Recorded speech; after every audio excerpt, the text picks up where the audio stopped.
नमस्कार दोस्तों, मेरा नाम है गौरांग रावत और आप सुन रहे हैं कहानी डर की। ये कहानी हमारे साथ शेयर की है ध्रुव जी ने। तो सुनते हैं आगे की कहानी। रात के 3 बजने वाले थे। सड़कों पर सन्नाटा था।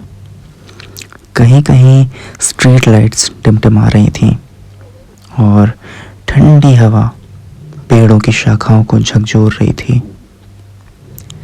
ध्रुव अपनी शिफ्ट करके ऑफिस से घर ही निकला था। वो रात सेक्टर 21 से अपनी बाइक पर घर की ओर बढ़ रहा था। दिल्ली की ये सड़कें जो दिन में भीड़ से भरी रहती थी, रात के इस पहर एकदम वीरान लग रही थी। ध्रुव ने एक लंबी सांस ली। वो थका हुआ था, बस जल्दी घर पहुंचना चाहता था। उसने बाइक की स्पीड थोड़ी तेज की, लेकिन जैसे ही वह द्वारका सेक्टर 9 मेट्रो स्टेशन के पास पहुंचा, उसे अचानक सड़क के किनारे एक लड़की दिखाई दी। उस लड़की ने एक नीले रंग की पुरानी सी साड़ी पहनी हुई थी। लंबे खुले बाल, चेहरे पर एक अजीब सा सूनापन, और उसका शरीर हल्की स्ट्रीट लाइट में अजीब तरीके से चमक रहा था। लड़की ने धीरे धीरे हाथ उठाकर ध्रुव को रुकने का इशारा किया। ध्रुव की पकड़ बाइक के हैंडल पर कस गई। उसका मन अचानक बेचैन हो गया कि इतनी रात में कोई लड़की आखिर यहाँ क्या कर रही है। कोई मुसीबत में तो नहीं, लेकिन कहीं ये कोई चाल तो नहीं। उसके भीतर एक अजीब सा डर पैदा हो रहा था, लेकिन फिर भी उसने बाइक नहीं रोकी और वह आगे बढ़ गया। पर तभी कुछ दूर जाते ही उसकी बाइक के इंजन से अजीब सी आवाज आई और अचानक उसकी बाइक बंद हो गई। ध्रुव चौंक गया। उसने बार बार किक मारी, लेकिन बाइक स्टार्ट होने का नाम ही नहीं ले रही थी। वो बाइक से उतरा और इधर उधर देखने लगा। आसपास कोई भी नहीं था। हल्की हवा के साथ सूखे पत्ते उड़ रहे थे और फिर उसे महसूस हुआ कि कोई उसे देख रहा है।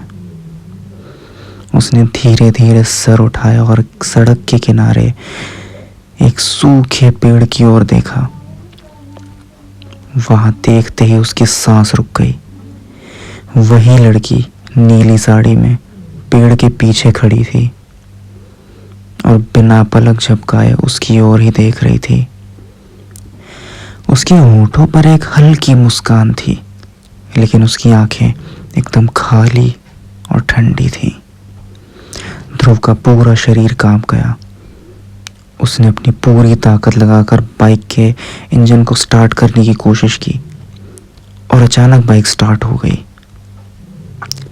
ध्रुव ने झटपट एक्सेलरेटर घुमाया और तेजी से बाइक भगाने लगा, लेकिन बाइक अचानक बहुत भारी महसूस हो रही थी, जैसे किसी ने पीछे बैठकर उसकी रफ्तार रोक दी हो। ध्रुव ने अपनी सांस घुटती हुई महसूस की। उसने बिना पीछे देखे बाइक दौड़ाई, लेकिन उसकी स्पीड अब बहुत कम हो चुकी थी और बाइक चलाते चलाते उसके कानों में एक ठंडी सी सर्द आवाज आई, रुक जाओ। ध्रुव के रोंगटे खड़े हो गए।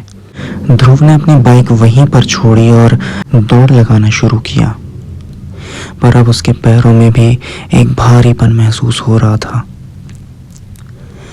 तभी भागते भागते उसने सामने देखा कि वो लड़की ठीक उसके सामने ही खड़ी थी। ध्रुव का पूरा शरीर सुन्न पड़ गया। उसने धीरे से सिर उठाया और लड़की का चेहरा देखा। सड़ी हुई त्वचा, जले हुए गाल, लाल आंखें और आधा खुला हुआ मुंह। ध्रुव की आंखें फटी की फटी रह गईं। वो चीखना चाह रहा था, पर उसकी चीख मानो अंदर ही अंदर घुट गई हो। लड़की ने धीरे से हाथ बढ़ाया ध्रुव का सिर घूमने लगा, उसकी आंखों के सामने एक अंधेरा छाने लगा और फिर सब कुछ अंधकार में चला गया। सुबह की पहली किरण ध्रुव की आंखों में पड़ी, जिससे उसकी आंखें धीरे धीरे खुली। वो उसी पेड़ के नीचे पड़ा हुआ था। उसके आसपास कुछ लोग खड़े थे जो उसे अजीब तरह से देख रहे थे। किसी ने बताया कि वह रात भर बेहोश पड़ा था। वो किसी तरह घर पहुंचा, लेकिन उसकी तबीयत अचानक बिगड़ गई। तेज बुखार, घबराहट और रात भर डरावने सपने आने लगे। फिर कुछ दिन बाद सब कुछ मानो सामान्य हो गया था। बाद में ध्रुव ने पता लगाया कि द्वारका सेक्टर 9 के उसी पेड़ के पास कई लोगों के साथ ऐसा हो चुका है। कहते हैं कि कई साल पहले वहाँ एक लड़की का एक्सीडेंट हुआ था और वह मदद मांगती रही, लेकिन कोई भी उसके पास नहीं रुका और जब लोग पहुंचे तब उसकी मौत हो चुकी थी। अब हर रात 3 बजे वह किसी ना किसी को रोकने की कोशिश करती है, लेकिन क्यों? क्या वह मदद मांग रही है या वो किसी को अपने साथ ले जाना चाहती है? अगली बार जब रात के 3 बजे सुनसान सड़क पर कोई लड़की आपको रोकने की कोशिश करे तो क्या आप रोकेंगे? तो दोस्तों, इस कहानी में इतना ही। इसी के साथ हमें आज्ञा दीजिए। हम फिर लेकर लौटेंगे एक कहानी डर की।